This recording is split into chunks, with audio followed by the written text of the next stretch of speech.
Čekaj, hoćeš reći da su oni stari bili oni cementi iz cementare, kao neke vrste? Nisu. Ne baš. Aha, dobro, Nisu. dobro.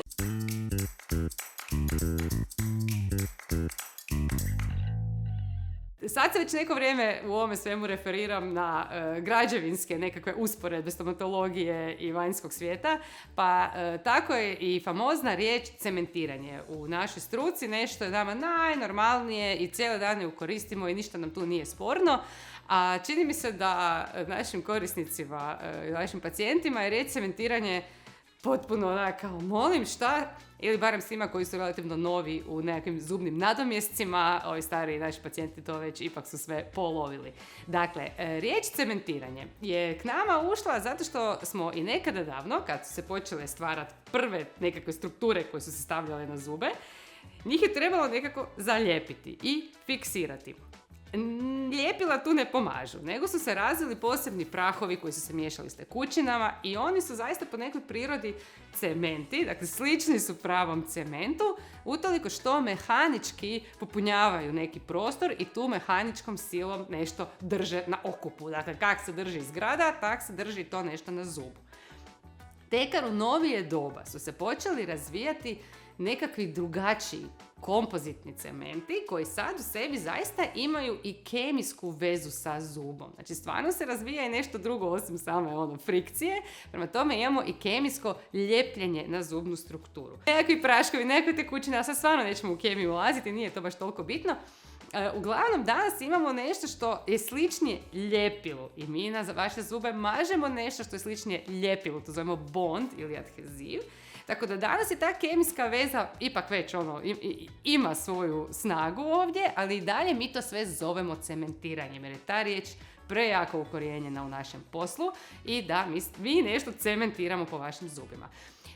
Kad vam bilo šta radimo što treba stajati na zubu, onda to mora stajati jako fiksno. Na tome ti naši cementi moraju biti dosta čvrstog sastava, da tako kažem, da jednom kad se stvrdnu to stvarno ne pušta. Ako se nešto odcementira i otpadne vam, neka greška se tu dogodila. Ili je fizika zakazala, dakle premali je zub, preplitko je sve, premala je krunica, a prevelike su sile žvakanja, ili je bila greška u samom postupku tog ljepljenja, odnosno cementiranja, da nešto nije dobro u koracima napravljeno. Tipična greška, zub je bio vlažan, a morao je biti suh da bi se nešto primilo i onda dobijemo da se nešto cementiralo, pa sad ajmo to recementirati. Ili je cement bio stemua? Ili je cement bio stemua, to mi ne padne na pamet uopće. Da, dobro, sad to bi bilo moje sljedeće pitanje da sam ja pacijent. Kakav je vaš cement? Znači, ili kupiš skupi, ili kupiš jeftini, ili kupiš za nešto drugo? Ok, naravno da je to... Možda s nekim slastičarskim cementom neko cementira. Naravno da i to postoji. Problem u tome je što ipak svi zubari na svijetu žele biti ipak uspješni, a kad nekome otpadne neke sa zuba kad je trebalo čvrsto stajati, onda smo mi neuspješni. Pa pretpostavljam da onda svi žele da to što zalijepe stvarno stoji na tim zubima i da šparanje na cementu nije baš najbolja ideja, jer se time život jako svima komplicira. Tako da vjerujem da ipak većina stomatologa koristi dobre, prave, prokušane cemente sa nekakvim papirima iza sebe. Je li normalno da se može most ili krunica nakon većeg broja godina odcementirati? Točno. Je li to ima veze s vremenom? Sad. Ako se nešto odcementira nakon puno godina, znači da je stvarno stvar popustila. Najčešće se radi o tome da je karijes nagrizao strukturu zuba i sad se više ni krunica ni cement nemaju za što održati i jednostavno se sve otpadne i sve se raspadne i onda kad pogledamo nemamo to na što više cementirati. Nekada se stvarno dogodi da su samo neke prevelike sile u pitanju i eto ga, popustio je cement jer nije se mogao s tim nositi, nešto treba promijeniti. Najčešći je odgovor malo nahrapaviti zub, možda iznutra jače spjeskariti krunicu, da povećamo ovu fizičku silu kojom se to drži i onda stvar bude ok. Prema tome da, znalo nam se događa da je nešto prezapolirano i da jednostavno ne drži dovoljno dobro i onda se rano nešto odcementira. Ono što se može dogoditi je da isto tako ne čekate dovoljno dugo nakon friškog nekog cementiranja, nego idete sad testirati neku krunicu, baš se idete vidjeti kako to funkcionira i da kemijski dio stvrdnjavanja se nije do kraja dogodio i da stvarno potrgate taj cement koji još nije uspio dobro primiti. Aha, znači s novom krunicom nek ne idem na kebab odmah prva stvar. Točno. Ok, prvo tip. Friško nakon cementiranja nemojte par sati jesti. Svakako nemojte jesti baš jako tvrdu hranu i orašaste plodove, jer stvarno moguće da poremetite to friško cementirano. Također nemojte testirati krunicu, baš sad da vi vidite koliko vi nju možete stisnuti. To stvarno nije preporučljivo, doista možete nešto potrgati. Ukoliko dođete doma i primijetite da vam zagriz nije baš dobar, da je nešto previsoko, da nešto ne sjedi kako treba, da se ne osjećate s njom ugodno, nemojte baš ići testirati i grist po njoj, jer je vrlo vjerojatno ipak neki kontakt sa zubima suprotne čeljusti previsok, kako mi to zovemo, znači nešto je prejako istaknuto i u zagrizu vam to smeta.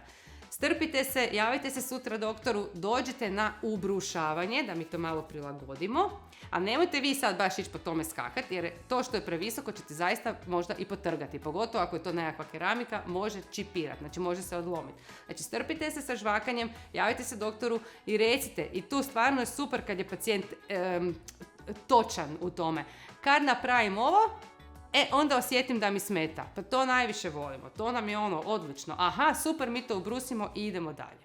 Također je moguće da vas neko vrijeme zubi malo bole na hladno i na toplo. Prema tome, temperatura se različito sad pronosi kroz sve te materijale do vašeg zuba i normalno je da ga malo drugačije osjećate. To se s vremenom treba smiriti. A što je s onima hrabrima koji sa privremeno cementiranim zubima odu i više se nikad ne vrate? Koliko to može držati? Ti su nam najdraži. Što se tiče, da, točno, podskupina cemenata su privremeni cementi.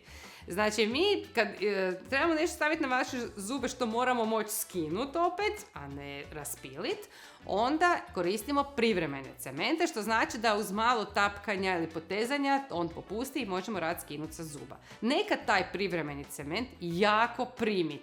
To je rijetko, jako čudno, ali evo i to se dogodi. Tako da pacijent dođe sa privremeno cementiranim trajnim radom i mi to ne možemo skinuti. I kao šta ćemo sad? Naravno da rad treba platiti u tom trenutku, a ne samo odšetati s njim van, nemojte to raditi, molim vas. Uglavnom, kad je rad plaćen i privremeno cementiran, onda pozivamo pacijenta redovito natrag, jednom mjesečno, i pokušavamo to skinuti kako bi privremeni cement zamijenili sa trajnim. Da, bilo je nevjerojatnih slučajeva da godinama neki privremeni cement drži, u tom slučaju to stvarno treba promatrati, redovito čistiti, opipavati rubove, da li je negdje nešto popustilo, da se ne dogodi neki karijes. Uglavnom stalno ima tu situaciju pod kontrolom. Nezgodna je, ali događa se. Kad ti jednom padne trajno cementiran rad, odcementira se to, uglavnom se, ajmo zamisliti da zubi ispod se nisu raspali strunuli, nego da su okay. To se može recementirati? To se može recementiramo. Imamo situacije kad jednostavno se sad nešto odcementiralo, pogledamo, ok je krunica, ok je zub, počisti se, recementira se natrag. Može se. Kad se cement stvarno primi i drži, tu nema tuckanja, mislim na pravi cement. To samo pila radi da ide. Točno. I sad dolazimo do kako se to skida sa zuba. Skida se samo rezanjem i trganjem i uništavanjem tog rada. Znači mi u principu ne možemo trajno cementirane radove sa zuba skinuti tako da oni opet izgledaju rukama tako kako su izgledali i prije. Znači moramo ih najčešće razrezati uzdužno, raširiti, kod cirkona je to problem, on se ne ponaša fino ko metal, malo zašlicaš, raširiš pa skineš dolje, nego pucaju dio po dio ti dijelovi cirkona i to je jako zahtjevno za skidati. Da, tu treba biti strašno pedantan, to je slična boja sa zubom često, pa nisi siguran gdje si, to je dosta zeznuta stvar, skidati baš takve jako dobre cirkonske radove. Uglavnom, tu nema kao malo ćemo nešto promijeniti. Kad se raspili, gotovo je. To je posebno bitno kad se donosi odluka o predaji rada. Dakle, radi se fiksno protetski rad, sve ste faze prošli, probe, pogledali ste, zadovoljni ste, ok, i doktor kaže dobro, je li to, jeste li zadovoljni? Znači, ako je doktor zadovoljan, njemu sve štima kako i šta je napravio i pita vas, jeste li sad zadovoljni, jel idemo u cementiranje. Tu kad kažete da, nema natrag. Nema, onda dođem doma, pa mi je sad muž je rekao da su ipak zubi malo prebijeli, ja bi to sad promijenila. To je muž trebao reći prije. Znači, to je sad kraj. Dakle, sve što nam imate za reći, morate reći prije trajnog cementiranja.